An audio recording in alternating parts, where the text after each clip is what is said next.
Welcome to the July 24th, 2018 episode of Reactive Consciousness, our in-depth podcast about what happened this week in our lives. I am your host, vysethebold, and this is... Lotus Prince. And PyroJackFrost. Oh man, Pyro back again. Hey. I'm like, did you have a good time away I'm not from the the original mic? anymore. Yeah. Did you have a good time away from the mic? LMD. The real Pyro died, and I'm just an android you guys created to take his spot. Oh. Whoa, topical segue from last week's question. Was it actually? Yeah, last week on actually. CoreCon, we had a fan question about how we would react if NPCs in video games were like actually real people with lives. Like, how would the dynamic change? So we'll talk about that in CoreCon, but that was a whole discussion. I don't know if this is why it came up, but did you know the Too Many Cooks? Yeah. Adult Swim. I posted on Facebook. The guy who made a new video about a person playing a game. Oh no! And then realized that someone's actually playing him. Oh wow! Because that guy's really cool. That guy's videos can get like. You should, if you can't find it on my Facebook post in our group, you should look up Adult Swim's video, and I forget what it's called, but it's pretty crazy. Is he the one who did footage of a bear as well? Okay, yeah, footage of a bear I can't watch. That video legitimately scared me. Like, I was actually kind of afraid to just be, like, alone in the dark, like, time to go to bed by myself for, like, a couple of days. That video made me so uncomfortable. The worst part about it is waking up at, like, 2, 3, 4 a.m. to that lady screaming for basically 15 minutes. Yeah, and you also had that weird, creepy-ass adventure game that came along with it. Yeah, I played website. that for a couple of minutes, and nothing insane happened, but I was like, I'm getting too creeped out. I'm out. You know what we should do is we should turn this into a CoreCon topic later about ARGs that were really engaging. Well, because needless that's to say, definitely you're gonna do frog fractions too. 100%. So, but yeah, that unedited footage of a bear though, for real. I read analyses of it, and they were brilliant. But that video just fucked me up. I can't watch it. Yeah. It was actually funny with the Too Many Cooks. Yeah. You know the serial killer? Yeah. Like, yes. I saw him in some other video or movie. I'm like, he's actually a what? real actor. He's not a serial killer. Yeah, the only thing I'd read of that guy was that, like, obviously he was in that video, but, like, I had read, I think, something from him at some later point where, like, he'd be at the gym or whatever, and people would be like, I know you're just a dude, but, like, I'm uncomfortable around you because of the Too Many Cooks video. Like, I know I shouldn't be afraid, but, like, you were so creepy in that video. But, yeah, I mean, we wanted to go over some of the recent releases and updates this week, or from the past couple weeks, because we had a lovely Miku Fest last week and didn't talk about much else. But you're welcome for all of that. Miku fans out there, who don't get any attention. But I know Lotus is excited and also, like, very distraught about this at the same time, about this update. I mean, it's the one part of The Godfather 3 I've ever seen. Just when I think I'm out, they pull me back in. This is The Binding of Isaac. You know, I platinumed the original game, not Rebirth, the old Binding of Isaac. And then later on, they released, like, a hard mode where there was one more achievement for each character, which was on stupidly hard difficulty. I never did get that one. I only beat it for one character. With Binding of Isaac Rebirth, before I could platinum it, a whole bunch more achievements came out. But then I finally platinumed that. There was hundreds of achievements. Wait, finally? Oh yeah, it was like 400 or 500 achievements. There was a lot of achievements. So did you know about these updates before they came out, or were they surprises for you? They were surprises, because every once in a while on Steam I'll see downloading updates for Isaac, and I think it's like patches or something. But I got the super achievement that was like 1,000,000% or whatever it was, where the picture is a stop sign, like the achievement is actually called "You Can Stop Now." But the way the Binding of Isaac works is that there's the old like Flash game. It's just called The Binding of Isaac.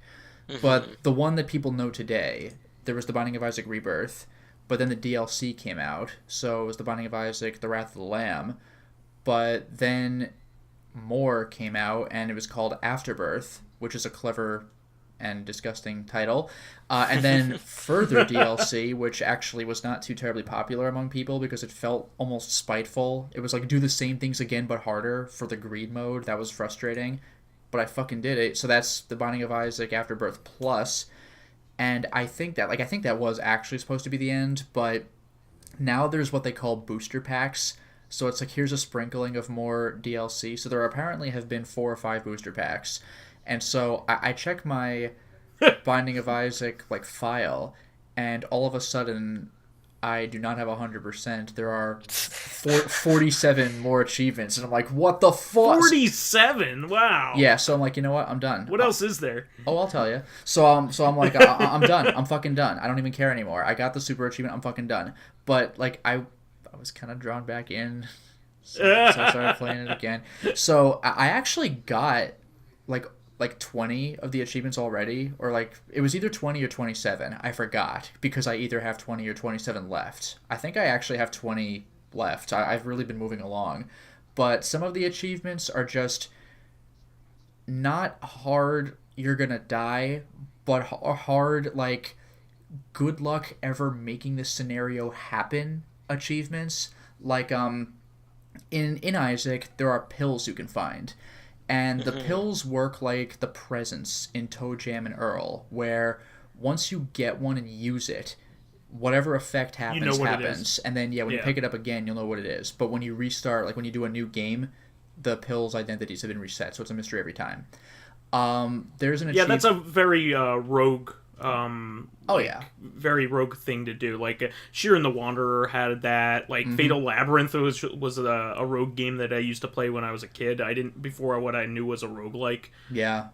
Probably the first time I ever heard of a roguelike was either Isaac or like Rogue Legacy. But so there's an achievement, for example, that was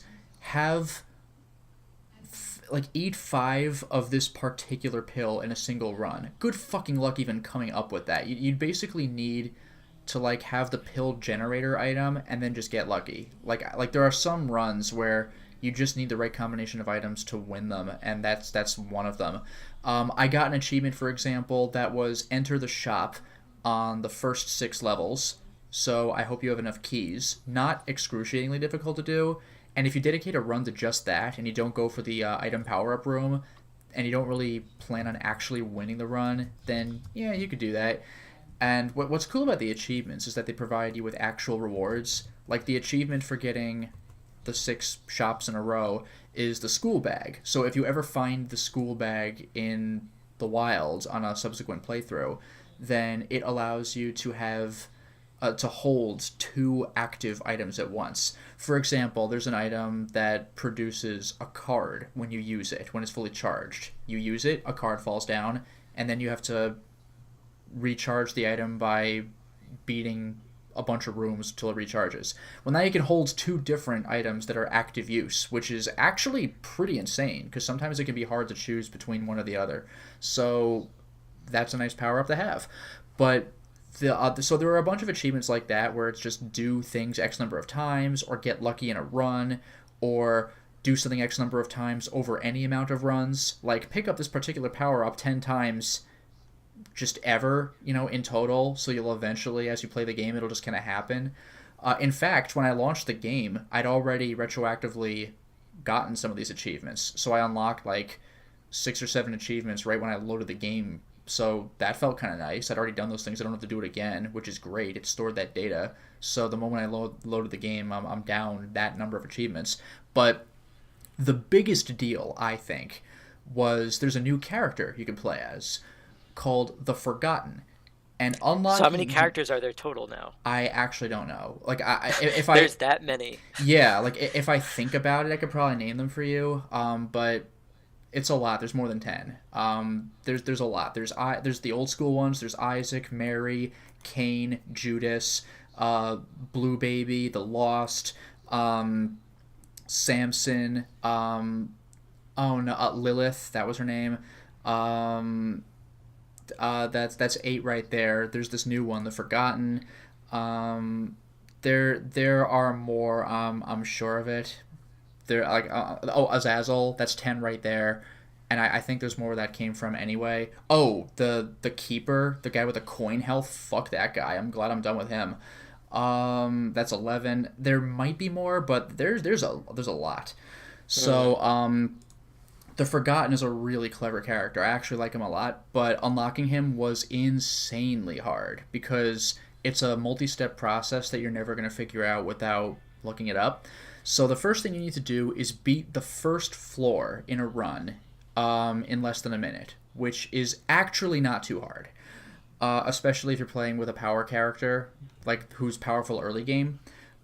When you kill the boss, if you do it in under a minute, you hear like Isaac, like when you're fighting Mom. That's your tip off that you did something right.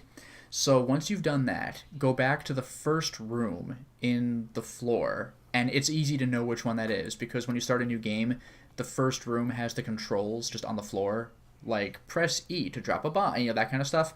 So go back to that room and then drop a bomb anywhere in that room. So I hope you have a bomb, by the way, because you can beat it in less than a minute and then not have a bomb.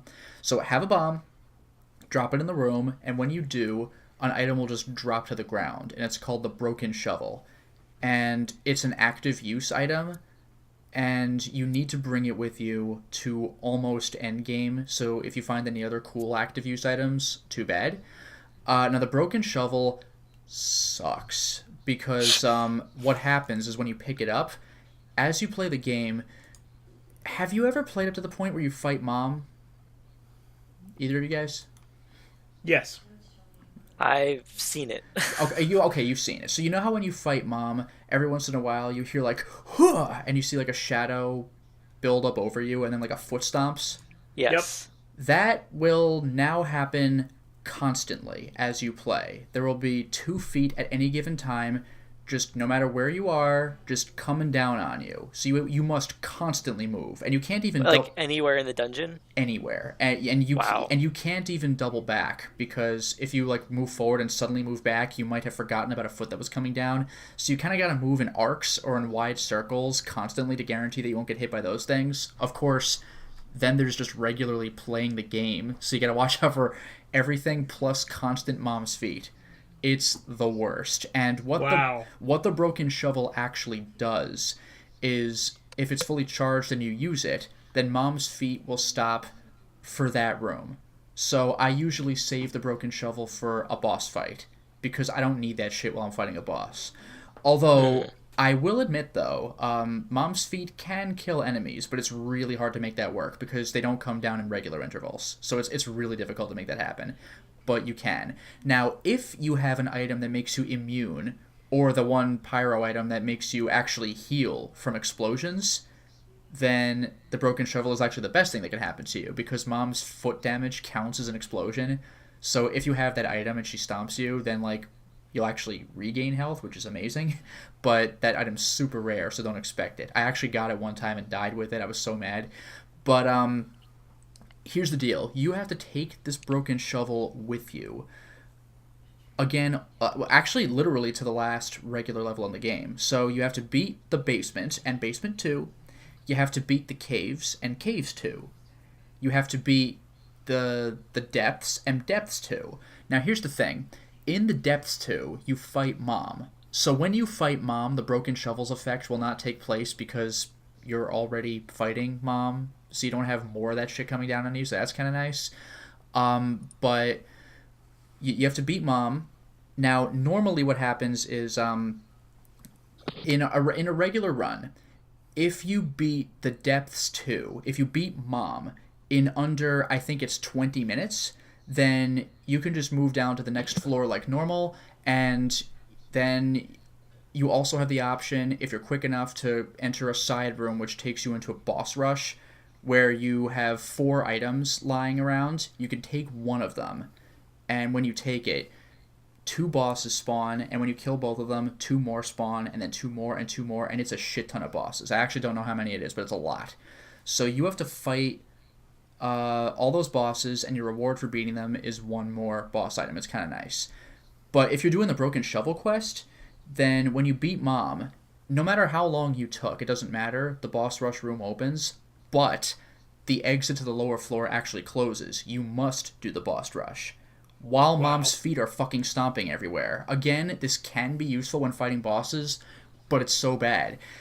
If you survive all that shit and beat the boss rush, then the item that spawns at the end for your reward is the other half of the Broken Shovel.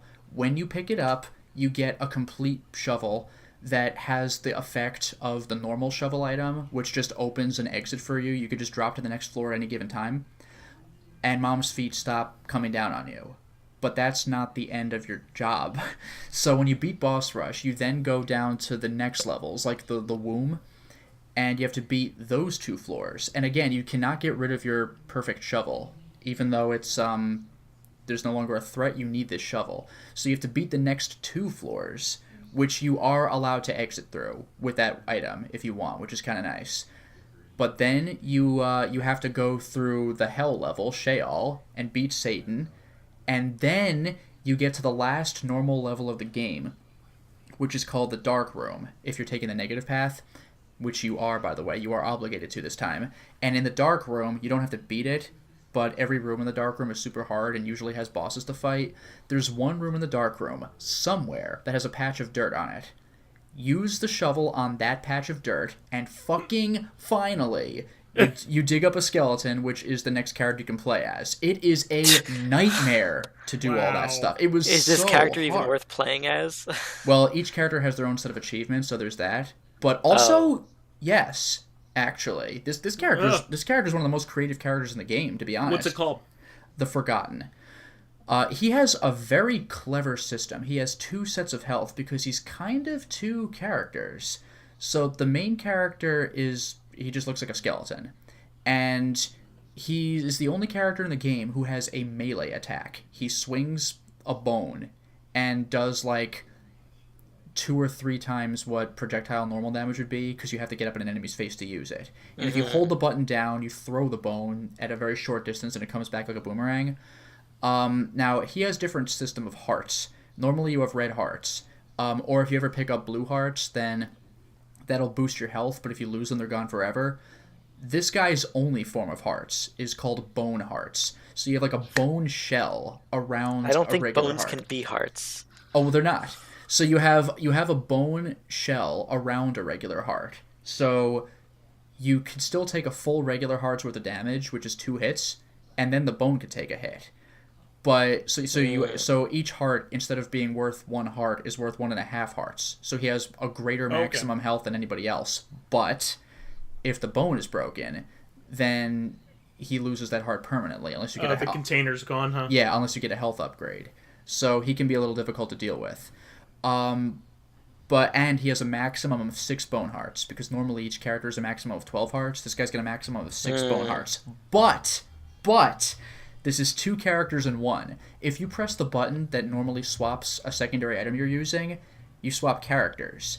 So there's the Forgotten and there's the Soul. The Soul is literally tied to the Forgotten. He can fly and pass through walls, and his shots can pass through walls, but he can only move a certain distance from the Forgotten in a circle, because he's chained to him like a dog. Oh, interesting. Yeah, and the Soul has a maximum of 6 soul hearts. The Forgotten... So they're the ice climbers, is what you're saying. Kind of. So the Forgotten starts with 2 bone hearts, and the Soul starts with only 1 soul heart. You might be playing with the Soul more than the Forgotten because it's easier to get health for him, but the Forgotten is the real damage dealer. What's cool, though, is if you play as the Soul, you can actually move behind the Forgotten and use him as a shield, because you can only get hurt with the character you're playing as. Yeah, so I was just going to ask that. Yeah, so you could use the Forgotten as a human shield. It actually made Mega Satan into a joke, because I'm just firing through my human shield. But if either character dies, then you lose. It's difficult to get used to them, but it's great if you play as the Soul and a bunch of characters are chasing it, and then you just unsummon the Soul and you're back to the Forgotten, like, way over there, and you can move around. It's actually really fun to play as him. That sounds pretty cool, and it's a new dynamic. Yeah, so I've beaten Greed mode with him. I need to beat the harder greed mode, unfortunately. And I beat Mega Satan with him. So for the big bosses I have to beat, I have to complete the chest, the dark room, greed, like the super greedier mode, and Hush and Delirium. So I've beaten, I guess, 2 of the 8 super bosses, and I've beaten the boss rush. So I've beaten 3 of the 9, I guess, if you count that super bosses. So that's the new Isaac content. So there's a bunch of just hard stuff to get in regular gameplay, and there's the forgotten stuff. So it's overall a pretty good time. So, similarly to yours, well, I do want to add that I do think these booster packs were a way of them advertising the card game that they just announced on Kickstarter. It's possible. Although Dracologist told me that they were scouring like the mod community and picking the really good ones and putting that in, so that might also be part of it. That's cool too. Yeah. But we will talk more about that on Thursday. We were really excited about that as well. So I wanted to talk about a similar game, but more my style. I've been playing a lot of Enter the Gungeon. I don't know if either of you have played this game quite yet. I think so. Is that a top-down? Is that kind of like is it a twin-stick shooter? Almost. I mean, so you run around. It's top-down, right? It is top-down, it's but it's it's like not. Isaac. It's kind of like, it's more like Binding of Isaac. Okay. It's not like Geometry Wars, but it. No, I was thinking of what was that old Super Nintendo game that we used to play a lot? Smash TV. Smash TV. Smash TV. It does have elements of Smash TV in it, so I could see that. So the 2 games that are like this, that are easy to confuse, I guess, are Enter the Gungeon and Nuclear Throne. So chances are you recognize one of the 2. Yeah. Okay. But yeah, it is a twin stick shooter, because you do use the twin sticks to run and aim. So if you're asking that, but you do that in Isaac as well. Yeah, if you're playing on console or with a controller, Isaac is considered a twin stick shooter also. Yeah, like it started on the computer, so I'm used to moving around with WASD and shooting with the arrow keys. But if you're playing with a controller, then yeah, you move with one stick and you fire with the other in just the 4 cardinal directions. But yeah, I've been playing the Switch version of Enter the Gungeon, and it's like one of the perfect things to play on the Switch, because I would actually call it better than the PC version at this point, because it's portable. Because it's portable, and also there's no advantage whatsoever for the Steam version. So I would say that with Binding of Isaac, the PC version is still the leading platform, because it gets updates more regularly. The Switch version of that is like far behind now. Yeah, and the like the Vita version like can't even handle it. Yeah. So I would say that, you know, the PC version is a clear winner. It also has like a modding community that you're allowed to download new content from. Yeah, there's a serious modding community for that game. Yeah, and it gives you access to the modding community. It's not like you know, something that you have to go seek out. Like a lot of games do that now, which I think is really cool, great, especially on PC. Like a lot of games that allow, like, provide tools for users to mod the game itself. Yeah, which is really cool. But Enter the Gungeon is really awesome. It is more like a bullet hell version of Binding of Isaac, where Binding of Isaac is more deliberate in terms of the way that you shoot when you first start the game. You know, it's a bit different. Like in the beginning of the game, it's very like see where the enemy's going to go and fire at him. Shoot. There are some particular bosses though, like Hush and Mega Satan, which actually are bullet hells, but that's kind of like the gimmick rather than the whole game. Yeah, this one is more of an action game pasted over it rather than an adventure game pasted over it. But they are very similar in that they are what are called roguelites, in that they have different templates for each phase that you go through in terms of levels. Yeah. And they are randomly placed, but have repeating patterns. Once you start playing it, you start recognizing them. Yeah, I've seen this in Enter the Gungeon as well. Even what little you've showed me, like there are certain bosses that you would expect to see on early floors and not on later ones, and vice versa. Like you don't know how the level's going to play out, but the pool of bosses will consist of one of these 3 or 4 or something, because it would be unfair to have a super hard boss really early. Yeah, so just to give you an idea, level 1 has 3 different bosses that can show up. Okay. And then level 2 has 3 different bosses, a pool of 3 different bosses, and then so on. So out of the normal levels, there are 5 levels. And you progressively get better at playing the game, but you also get progressively more and more unlocks. Mm-hmm. So each time you go through the Gungeon, the progress that you make in the game is not only just skill, but you unlock more weapons that can show up in the Gungeon. Gotcha. So it's not like Rogue Legacy, where you actually do get more powerful. It's more about the items you get. Yeah. Again, it's more like Isaac. Like, maybe you'll find a better item in level 1 this time. That kind of stuff. Because, like, in Rogue Legacy, when you die, you have money you can spend to increase your character, so the next time you enter the dungeon, you are a little bit more powerful. Whereas these 2 games, when you die, you start from nothing again, but the things that you can get in the dungeons are potentially more powerful. Exactly. You start with nothing, but your item pool grows and grows and grows. Especially, I don't know about Gungeon, but I'm sure it plays similarly. But with Isaac, it's really easy to earn a bunch of simple achievements early, so you can see the game expand. It's the stuff that I'm doing now that's a bitch to earn. But if all you want to do is beat the game, you don't need to worry about that anyway. So yeah, what's cool about this is you also unlock NPCs, and it becomes similar to Dark Souls in that way, or Demon Souls. More like Demon Souls actually, because you have a hub. That would be You have like Crypt the Necrodancer too. Where instead of a dancing game, it's a bullet hell shooter. Exactly. They came out around the same time. They're contemporaries. So your initial start area is very barren. Like there may be only like other than the playable characters that you could pick from in the starting area, there may be one other NPC, and it'll be like the tutorial guard, and his name is Sir Manuel because he's the manual. Man, okay. I could tell from the name of the game there's lots of puns in this game. Oh well, everything's guns. Listen to the update's name is Advanced Gungeons and Drag Guns. Yeah, that's the best. And even with bosses, I remember, again, when Vice was showing me the game, the first boss is like a Medusa-looking creature, and it's called the Gore Gun, and it's like, oh my god, like everything. There's a Beholder character that's called the Beholster. Oh. Yeah. So there's a lot of puns in the game. There's a Vulcan Raven parody.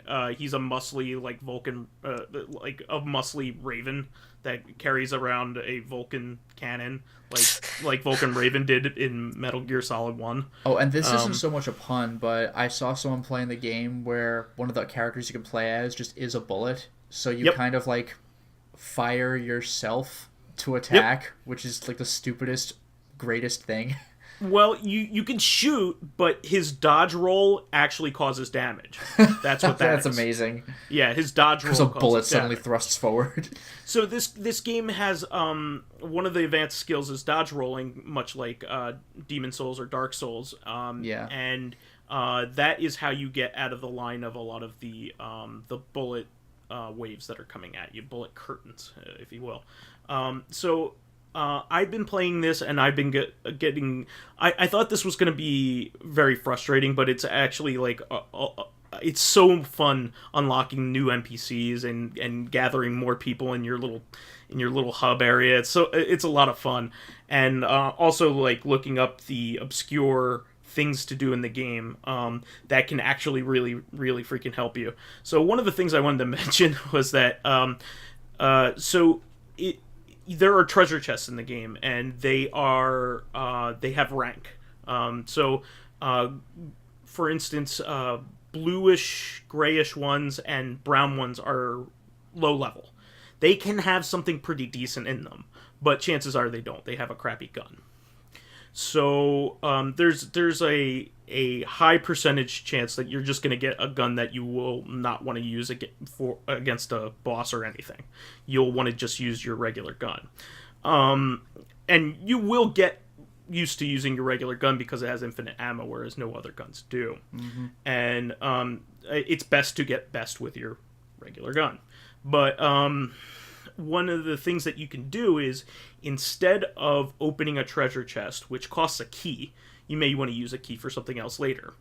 In fact, one of the NPCs actually has a shop randomly generated in some of the levels where you can spend keys instead of currency. Oh, nice. So there are multiple reasons why you would want to have keys on you, not just treasure chests, which is the only thing you initially think you need them for.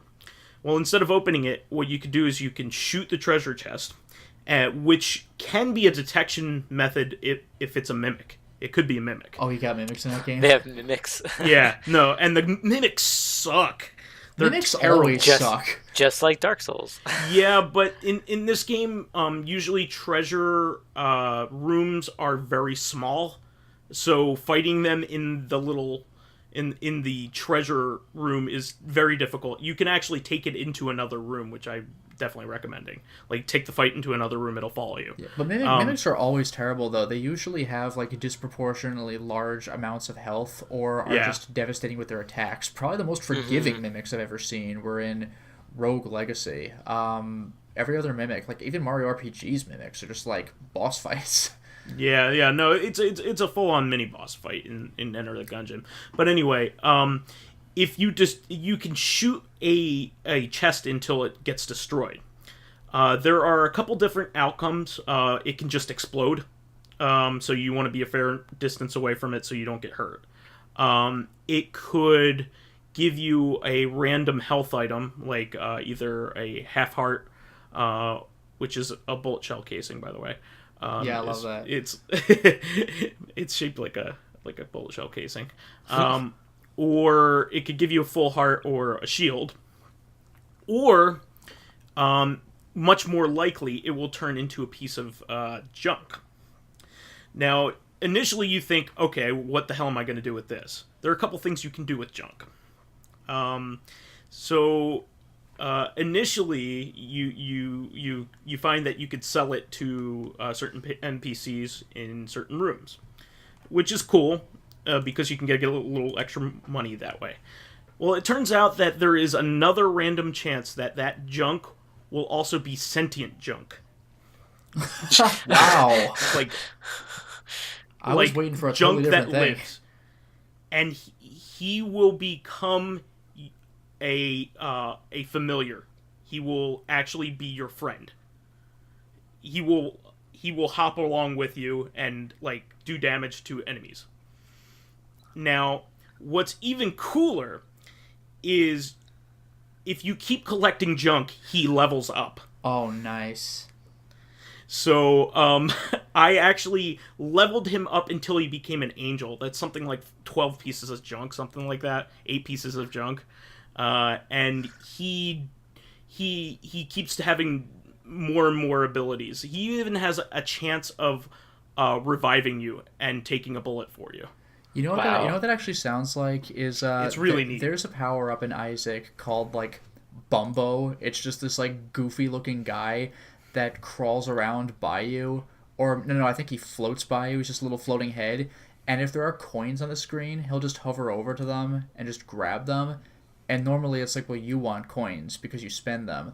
But after he gets a bunch of coins, he gets bigger, and he can start firing projectiles by your side, I think. And his level 3 form, he gets even bigger, and he starts crawling on the ground and actually following people around and shooting them. And his final form, he's actually basically an AI partner, and he just beats the shit out of everybody, and he's super useful to have around. Well, that's awesome. But I also wanted to talk about the update in general. I'm not going to be too long here, but what they did was they added an extra level, which is pretty neat, an extra secret level. How many levels are there already? So there are 5 proper levels in Enter the Gungeon. Okay. and you also can unlock shortcuts to them. If you complete certain quests, you can unlock a shortcut to the second level of the Gungeon. And I'm just asking because sometimes, like, if you say, like, hey, you get one extra level, but there's already 50 levels, one extra level is nothing. But if it's significant. Okay. There are three hidden levels in the proper game. Two of them can be found in Gungeon level 2 and Gungeon level 3 respectively.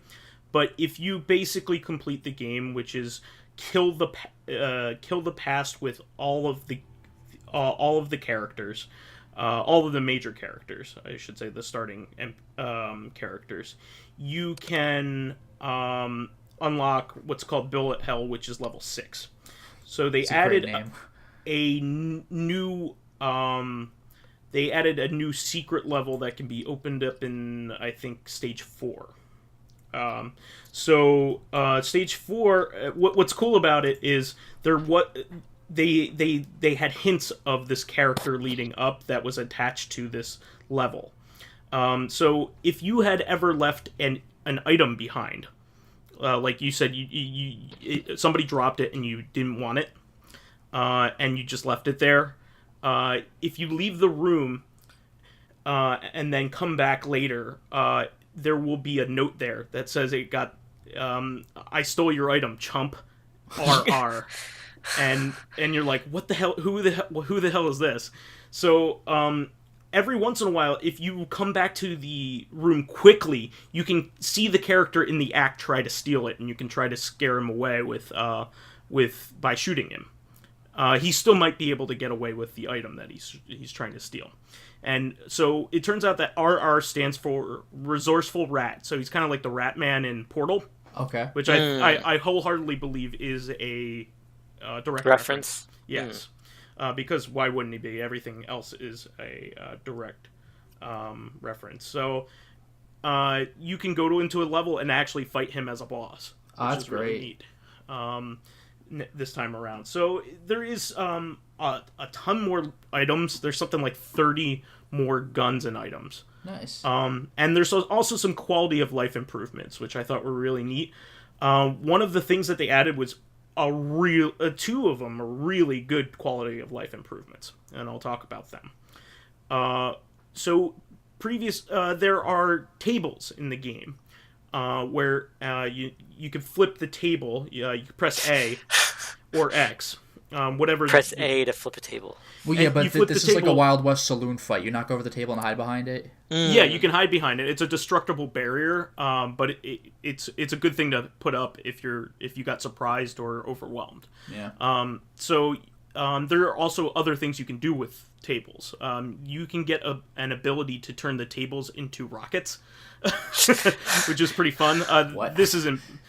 You can also. There's also one where the ability flips all of the tables in the room when you flip one of them. Oh, that's crazy. So if you synergize that and get both abilities, you can flip them all, and then chaos ensues. They all turn into rock. Yeah, just the furniture, just the room hates your enemies now. Exactly, it's really awesome. That's amazing. And then there's another one that gives you money for every table you flip, or has a chance of giving you money for every table you flip. So anyway, you can now dodge roll over a table, so it can't get in your way. It's not an obstacle anymore. That's actually a really big deal. So that's a really great quality of life improvement. And there's another.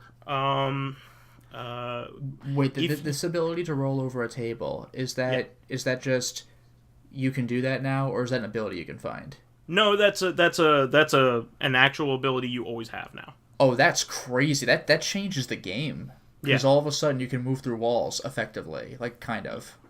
Yeah, exactly. And they're very common in big rooms. So this is a big deal. You can now dive over a table and then flip it over, and then that's insane. Do some more calisthenics than you used to be able to. Sweet. The other big quality of life improvement is if an enemy or anything else like a treasure chest drops a a heart or half heart, and you have full health, you can bank it. Oh, wow. Which is really cool. So what I mean by that is there is now this like gumball machine that shows up in the merchant's room, who shows up once per. There's a merchant almost on every level. I think he is on every level. There's a merchant room, and he has a random assortment of items. But in there, he may have other NPCs that are hanging out that you could do other things with. But there's also a gumball machine in there now. There's also a gumball machine at the end of the level, right before you leave to go to the next level. If you had banked some of those heart pieces in there, let's say after the boss fight, you can refill and use them. Do you pay for it because there's a gumball machine? No, not even. Okay. It basically, if you bank that, it's a quality of life improvement because you would have left it on the ground somewhere. Yeah. And you would have had to go get it. Now there are 2 central locations where you can pick them up. Okay, yeah, because with Isaac, if you're at max, then you're at max. Although, like, the closest Isaac has to this is sometimes you'll find, I don't know what they're called, like just coin machines, I guess. It's like a depositing thing, almost like an ATM. And if you have excess coins, you could just keep putting them into the machine until it jams. And so on a subsequent playthrough, or later in the same one, if you're ever short on cash, you can bomb the machine, and like 1 to 3 or maybe 1 to 5 coins will spit out, so you can kind of get your stuff back that way if you're really in a pinch for that one item you want. Yeah, well, this is cool because it doesn't let you have more heart pieces than your maximum, but it allows you to refill. Yeah, that is super if you've useful. lost health. So anyway, some really good stuff. I'll continue playing this. I have not beaten level 5 yet, but I have more consistently gotten to level 5. So I'm getting better at the game. So and I've also unlocked all of the shortcuts up to level 5. I haven't done level 5s yet. Okay. But it's really cool. But mostly you don't want to take shortcuts because you want to play through the game to basically power up along the way. Yeah, they have a similar thing to that actually in Let It Die, the free-to-play PS4, PSN Suda 51 game that's like a Souls roguelike. The layouts of the rooms you enter and like the enemies, I think, are a bit randomized, but the paths from one room to another, like in the overall scheme of things, is the same. Like room 1 will lead to room 2. It's just where's the actual exit to room 2? I don't know. But you can unlock shortcuts from the other side or back. But if you're playing as a new character, you don't want shortcuts, because if you just whip your way up to level 5 or whatever, you'll get your ass kicked. So it's like, if you know what you're doing, you can try it. But like, it's nice for quality of life if you're coming back as your big character. But if you're a small character, you really should play it straight, because otherwise you're not going to be powered up enough by a lot. Well, I'm going to keep people up on my progress at this game, but it's the primary game that I'm playing right now. I was playing Dark Souls, but then I accidentally hurt an NPC and aggroed him, like an important one. Oh, no, you're okay. You're okay. I killed him. Okay? Which one? Which one? The guy at Firelink's Shrine that you first meet. What, the crestfallen guy? Yes. He doesn't matter. Oh, he doesn't? Not at all. Like as you progress through the game, he'll get more and more like cynical until eventually he's like, fuck it. And then if you go to the new Londo Ruins area, not even in the dungeon, just to the general area, he'll try fighting you, and you'll have to kill him because he's hollow, and he'll drop like 1,000 or 2,000 souls. That guy does not matter. Oh. Okay. Well, did you accidentally kill him because you were like, you dropped the controller, or you accidentally? I've done that. I've done that. I killed a firekeeper that way. I was furious. So I hadn't played the game in a while, and I was searching through my inventory, but then I hit the attack button. Bumper button, and I had fire equipped because I was a pyromancer, and I threw a fireball at him. Yeah, I've done that. The thing. Yep. He came and killed me, but the thing is, you keep responding at respawning at Firelink's Shrine, and he's aggroed, so you have to kill him. Yep. or you can't continue. Well, no, actually, I will say this though. Again, that guy literally contributes nothing. You're fine, but you know what I used him for? I used him for practicing parrying. Yeah, that's it. But again, that's the one guy in the game that I'm aware of that there is just zero consequence for, except that you have now sinned. So some people of particular covenants might come after you if on online stuff. But if you ever aggro someone and do not kill them, you beat the gargoyle boss, right? Not yet. Okay, well, when you beat the gargoyle boss, you have to climb this tower and ring a bell. When you come back down the tower, you'll find that there's a guy who's just mysteriously there, Oswald of Karim. You can pay him. It costs you some amount of souls times whatever level you are, but he'll pardon your sin, and that will un-aggro people. It's insanely useful. Wow. But again, Crestfallen Knight, the guy you killed, does not matter. You're fine. Okay. All right. Well, then I'll continue on. But I this is still my main game. Yeah. So Pyro, I did want you to talk about your game. Yeah. No, here. it's actually funny because both the games you two talked about were games that you play. Mine's more of a game that came out that I want to play, but I don't own a Switch. So it's like, also, it's funny because the game I'm talking about is Octopath Traveler. I've heard a lot about it. Yeah. It sounds really cool, especially I think one of the really neat things that I don't know if either of you heard about, but the 8 main characters, the first letter of their names spell Octopath. Oh, okay. Yeah. I didn't know that. I did not know that. It sounds really cool. Like the battle system sounds interesting because it's not really much about like doing lots of damage, but like breaking the enemies. Kind of similar to like the Dissidia phone game that I'm playing, because like they have different weaknesses, and if you hit those weaknesses enough times, then they will break, and then you can do more damage to them, and that's really how you're supposed to kill them. And it sounds like a lot of the bosses are more puzzle-like thinking, more so than just like doing as much damage as you can and not dying. No, wait, are you talking about like you hit their weak points enough and you basically open them up to more real damage, or are you literally like breaking pieces off of them? The former. Okay. Like so what happens is on the top of the screen you can see the order of who's going to be going, and once you've broken enough, hit the enemy's weaknesses enough times, and they break, they're basically gone from the order for like the next 2 turns. Yeah. And also you do more damage to them, so it's really more like the fact that you want to break them so you do a lot of damage to them. Sure. And it becomes puzzly. Yeah, that's almost like old school video game bosses where you hit the flashing point and then they go, ugh, and they're just lying down while you wail on them like Ocarina of Time's Goma or something. It's similar to the Persona games as well, where you want to hit their weakness so you do more damage. Sure. But also it's made by the same people who did the Bravely Default games. So one of the neat mechanics is every turn you get this like light thing. I don't know what it's called because I obviously haven't played it, but you get this light thing, and then whenever you can bank 3 of them at once, but also you can spend them to take more turns in a row. So there could be a chance where there's an enemy coming up, and you know that you don't want them to go because you know that they're going to attack your weak character, let's say. And you only have 2 characters that it can go before them, but you need to break them 3 times. So you can have one character go twice to hit his weakness 2 times. Then the other character goes once, and he's broken, and then you can wail on him. So it's really neat. The only downside I've heard about this game, so the general idea is it's not a normal RPG where you have 8 people in your party, you choose the 3 that you want, and you go through the story.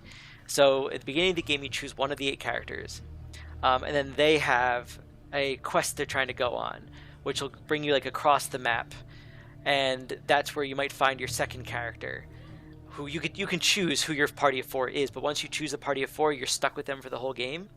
Interesting. The other thing that I heard, the other thing about that, so that's not that bad in and of itself, but the thing I heard that people don't like is none of the stories are connected. Oh, so, okay. Like, the first character might have 3 chapters, and it doesn't matter who you get in your party, those 3 chapters are always the same, and there's not a lot of, like, banter between the characters other than, like, have you played the Tales games? Yeah. So you know how you can do the skits on the world map. That's like the only banter the characters have. There's no quest banter. Like the story doesn't change based on who's in your party. As far as I know, now the people that I've been listening to who talk about it, they haven't beaten the game yet. So it could be that in the characters, like I think they have 3 chapters. In their 3rd chapters, it might matter who's in your party. Okay. But at least for the first 2 chapters, it does not matter who's in your party. And it's kind of like they might talk to each other, but then in their actual story, it's like the other party members don't exist. Well, except for the part where there's no real intertwining, what you were saying about, like, oh, you have a character and you play for such and such an amount, and then suddenly, oh, there's another character, that almost, like, it's getting a little more different as you describe it, but it sounded at first a bit like Odin Sphere almost, where you have your main character and you encounter a different character, and you're like, oh, what's that all about? And then, like, way later, you play as that character, and you're like, oh, he's got a perspective too, and then, like, people converge by the end. I would say it is kind of like that, though, because, like, the 4 characters interact a little bit, but it'd be like you're playing... It would be like an Odin Sphere, where you can switch between the characters if you want to, but then it's like they don't matter who else is there. Okay. Because only one character... A bit like in a fight, you have 4 characters, and there's a lot more to it than what I'm mentioning. Like, it sounds really cool, and I probably want to check it out. But on the other hand, too, like I just beat Strange Journey Redux for the 3DS. So good for you. Wow, that game's supposedly really brutal. Well, so a few things. 1, 3 bosses I had to switch down to casual because I'm like, you know what, I just want to beat the game. Fuck this, yeah. But it also... So first of all, the thing that annoys me about this game was in the other Mega 10 games that I played, they don't expect you to cheese the game. Like... They're okay with you cheesing the game. Like, if you do a lot of stat debuffs or buffs, then it's like, okay, fine. But in Strange Journey, it's like they rely on you to do that. If you do not have characters that are the level that you need to be, and you are not stat debuffing or buffing, and you don't have the weaknesses, then there's no way you can win. So here's the thing. The final boss of the game, of the main game, I got to it, and I'm like, sweet, I finally almost beat the game. I was the same level as the boss. I had a decent party. It wasn't great, but it was decent. I'm like, you know what? In most games, I can get through by decent. Her first move, she killed 2 characters in one hit. I'm like, okay. Are you kidding me? I can't do anything from this. Like, even if I took turns to revive my characters, I'm done. You just be reviving the rest of the fight. And I still struggled a little. Like, you're behind. I didn't have to use a lot of items, but I still like struggled a little bit on casual mode. And it wasn't that I was behind, because my characters were at the right level, more or less. It was just like... But then, because this is the Redux, a whole other dungeon opened up after that. And I'm like, are you serious? Like, so last night, I was like, I almost beat the game. Great. I beat the final boss. And then I went through the story, and then it's like, oh no, we have to go through this other dungeon, which is just only a floor. But I'm just like, are you kidding me? Like, I have more to do. So this morning when I was beating it, I'm like... I was having no fun. I'm just like, I just want to beat this damn game. The thing is... This took me 70 hours to beat this game. Yeah. So, wow. Throughout this process of playing Strange Journey, and it could just be because this game is brutal and hard, and it's not meant for me, this kind of game, but I'm just like, I don't know if I can play RPGs anymore. Yeah. I mean, they're a time sink. Yeah, I agree. I mean, I always talk about how I'm going to play, like, all the RPGs that I have. I'm like, I'd rather play an action game. I mean, they're my type of game, and like, unless it's like really, really, really good, I like, or if it has an action bent, I think I've kind of talked myself out of playing them. I also have learned not to buy mediocre RPGs anymore because I'm only gonna buy the best of the best RPGs. Because otherwise it's a time sink and you're just like going through the motions. Like this is what you're spending weeks of your life on. Like you could do better. Exactly. So it's like I've been playing it on like the subway, so it's not like it's wasted time necessarily. But halfway through, I'm like, okay, I know what's going on here. And the story wasn't amazing anyway. Like my problem with it more is that I'm a huge Mega 10 fan, and that's really the main reason why I played it. Yeah, no, I get it. I'm probably going to keep playing the Mega 10 games and buying them as long as they come out. I know that I can't escape that. Same with maybe Final Fantasy a little bit. But it's going to come down to that I got to realize myself that I cannot play RPGs other than those. Yeah. Because you just don't have the time for them as an adult anymore. for a break right now after Strange Journey. I'm trying to look for a good Metroidvania to play. Those take a little while too, but at least they're more actiony. And have you looked into Ori and the Blind Forest? Because it's a damn good one. Excellent. No, it's like I was thinking of that one, or Guacamelee. I think is a Guacamelee is amazing. I don't know much about it except that I've heard it was good. And I'm also waiting for that game, the new game by the Castlevania guy. Oh, Bloodstained? Bloodstained, yeah. I don't know when that's going to come out, but there are a couple I can recommend right now. There's Celeste, which people are really loving right now. I don't want a hard game. Yeah, Celeste is going to make you pull your hair out. Celeste is just room by room, but you are going to lose your mind. Owlboy would be better. I heard Owlboy was good. People love Owlboy. Yeah. So I would say that Ori is great. I loved playing that game. Gorgeous, and beautiful soundtrack. Engaging. And I heard it's like difficult, but it's not like hair-pulling difficult. The basic game, like, because the thing is, you can, as long as you have a charge, you can plant a save point. So as long as you've gotten an orb or something, if that jump looks hard, drop a save. So when you die, you respawn there immediately. So like this takes a lot of the frustration out of the game. The regular game, the rooms and puzzles you go through, they'll be challenging but not infuriating for the most part. I would say the only real challenge parts are like the get the key item dungeons, because those are like designed to be like, they're not the paths to the levels, they are the levels, so those are going to be a little harder. And there are a couple, I think there's like 3 escape sequences. No, there's like 4 or 5 escape sequences in the game.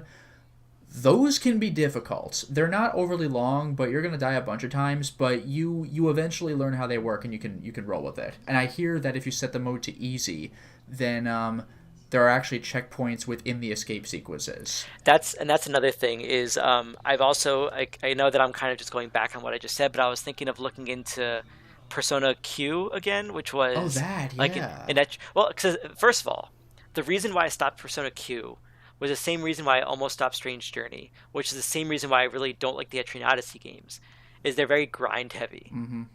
And like they're fun and I enjoy them, but they're very grind heavy.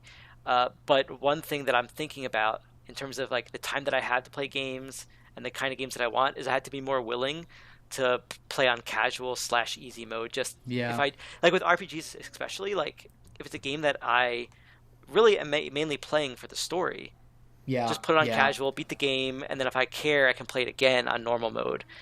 I usually play on normal mode, but like unless there's something like you must play on normal or higher for the full game or something. For the true ending, let's say. Yeah, like, because like Castlevania, I always mention this, but Castlevania 64 just cuts you off like halfway through the game if you play it on easy, so that's different. But like playing The Witcher 2, I don't want to research which enemies live in which environments and which potions I should make and find the ingredients for them and make them and drink them just before fighting. Let me just click my mouse button and hit them until they fall down. Like, I know The Witcher is way more engaging otherwise, but like I just want to see the game through. Who are we trying to impress? That's the thing. I'm not bragging to all you guys. I'm not LPing the game and showing my amazing skills. I just want to get through the game, and it's long enough even on easy. Yeah, and I think the main thing comes down to like I don't have the time anymore. Yeah. So if I just want to beat the game for the story, and like you said, if I'm not missing any story because of it, then like I was thinking when I pick up if I try Persona Q again, I'm gonna see if I can put it down to easy, see how much easier it is, and if it is actually something that I can manage and it's like still enjoyable, then I'll probably play that and beat it. Like the Persona games, I'll probably still play on normal because they're not that difficult necessarily. Yeah. They're difficult enough, but it's like Mega 10 games seem to have two levels of how difficult they can be. It's either like this is challenging but doable, or this is bullshit, but it's not like cheap. It's like it's bullshit in the sense that like I need to grind to do well. Yeah. Not bullshit where like this feels cheap. Because the thing is, a lot of things in Mega 10 are cheap when you think about it, but you expect that. Okay, yeah. Like instant, like you can expect a boss to have an instant kill ability, and it sucks when it happens. But you're like, this is Mega 10. I could see this happening. Yeah, the Final Fantasy does something similar. Like, not to that degree, but every once in a while, it's like they'll cast Death Clock on you or something, and it's like, okay. Or like a Malboro, you're like, well, the Malboro is the bullshit enemy, so I know this already. So. Yeah, and that's one of those things, too. If, like, I've been constantly thinking, do I want two RPG series that I really like? Like, I really like Final Fantasy, I really like Persona and Mega 10. Maybe I just have to pick one, because if they come out, if ever they both come out at the same time, that's going to be basically 5 months, like half a year that I'm spending beating the two of them. Yeah. So anyway, that was me. I'm when I get a Switch, because I know I'm going to get a Switch because the next Mega 10 game comes out on Switch. Mega 10 5 is going to come out. Sure. But it's not going to be for like another year, let's say. But hey, if I get a Switch earlier, I might pick up Octopath Traveler. It depends on if I feel like spending that time to play another RPG. Yeah, I'm right there with you. I mean, it is the best RPG for the system, I would say, like original RPG for the system at this point. I mean, there are many others that have been, indie games that have been ported to it, of course, but there's also Mario and Rabbids plus Rabbids that's really good. But I'm not a huge that's one thing that I've decided on my own. Like, I'm not a tactics person. Okay. The only tactics game that I have beaten games is the Disgaea games, because they're actually not that hard because they're really easy to grind in, especially if you're just doing the story. And the original Final Fantasy Tactics. Yeah, gotcha. The original one, and like the version of it on PS1. I tried playing it again, and I'm like, I don't have time for this. Yeah. That was kind of like my childhood. Like, I'm not a tactics guy. If you give me like the new StarCraft or Diablo, well, not Diablo's not tactics, but if you give me like the new StarCraft game, like, well, StarCraft isn't tactics, but I see what you're saying. Well, yeah, like at least as far as multiplayer is concerned, like the closest I've come to that is like Warcraft 1 and 2, because I played them when I was a kid, so I still like them now. It's like shooters. I'm not a shooter guy, but I played Raptor Call of the Shadows when I was a kid. I'll play Raptor again. Like, okay, but otherwise I'm not going to pursue the genre. Yeah, so like I used to like the tactics games, and but I realized I don't want to spend that time anymore. So I've tried to stop myself. Like, when I see a tactics game, I'm like, oh, that looks interesting, but I'm never going to play it, so I should just stop looking. Oh, I confused it with RTS. That was my problem. Yes, the only ones that I might pick up, just because it'll be obvious when I explain them, is the Devil Survivor games, because they're Mega 10 games. That would be the only two that I play. Yeah, well, that's why I was thinking Final Fantasy Tactics. It's like, well, it's Final Fantasy. Exactly, and that's the reason why I played that one. So like the Devil Survivor ones, though, on the other hand, I might just buy them, so I have all the Mega 10 games. Yeah. And just never play. I mean, I might try them out again. I don't know. We'll see. But anyway, that's my little bit. Sure. Okay. Well, we will continue our discussion here on Thursday with CoreCon. We have a really nice episode where we are going to be talking about board games based off of our favorite properties. So we'll talk a lot extensively about the new Isaac game, especially. So stick around for that, and we will catch you then. That is the show for this week. Please remember to subscribe to the Corrective Consciousness YouTube and SoundCloud pages. While there, please give us thumbs ups, likes, and 5-star ratings on iTunes. It helps promote and spread awareness of the show, and any bit of encouragement helps keep the show going. You can also catch us on Thursday on our sister podcast, Corrective Consciousness, the podcast where we explore the inanity of pop culture. Finally, you can friend me as vysethebold on Steam, PSN, Xbox Live, Twitter, Battle.net, and Switch. And you can follow me on my YouTube channel, Lotus Prince. You can hit me up on Twitter at Lotus Prince. And finally, if you are interested in seeing my videos early, getting in on exclusive live streams, selecting upcoming games for me to Let's Play, or even getting involved in a Discord channel with all other patrons, then perhaps consider swinging by my Patreon account, which can be found at patreon.com/LotusPrince. And you can find me at a lot of these places, such as Battle.net, PSN, Xbox Live, etc., as Cloudoid540. But not on Twitter. Not on Twitter. Or Switch. Cloudoid540 or PyroJackFrost. And I actually just realized that my Xbox Live name is not either of those. So good luck finding me there. Well, bravo. We'll catch you on Thursday. Until next time, everyone. Bye.